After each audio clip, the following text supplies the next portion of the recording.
কর্ম কথা বলে। আপনি অপরের সাথে যা করবেন সেটা কোনো না কোনোভাবে কোনো উপায়ে আপনার কাছে আবার ফেরত আসবে। একটা গল্প বলি। এক গ্রামে একটা গরিব কৃষক ছিলেন, যিনি দুধ থেকে মাখন, ঘি এগুলা তৈরি করে বিক্রি করতেন।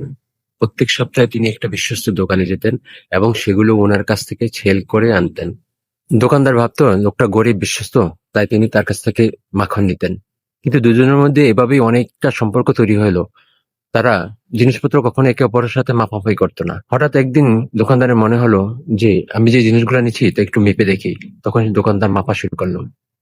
মেপে দেখলো 1 কেজি জায়গায় 900 গ্রাম। তখন দোকানদার রেগে গেলেন। পরের সপ্তাহে যখন কৃষক দোকানে আসলো, তখন তাকে বললেন, তুমি তুমি আর আমার দোকানে আসবে না, আমি তোমার সাথে আর কোনো ব্যবসা করবো না। কৃষক তো অবাক। তখন সে বলল, আমার সাথে কেন ব্যবসা করবেন না?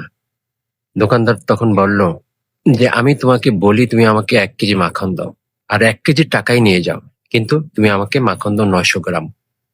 তুমি আমার সাথে বেইমানি করেছো। আমি তোমাকে বিশ্বাস করেছিলাম। তখন কৃষক তখন কৃষক হতভম্ব হয়ে দোকানদারকে বলল, দাদা, আমি আসলে গরিব মানুষ, আর এতটাই গরিব যে আমার মাখন মাপার জন্য যে বাটখারা লাগে সেটা কেনার মতো টাকা আমার কাছে নেই।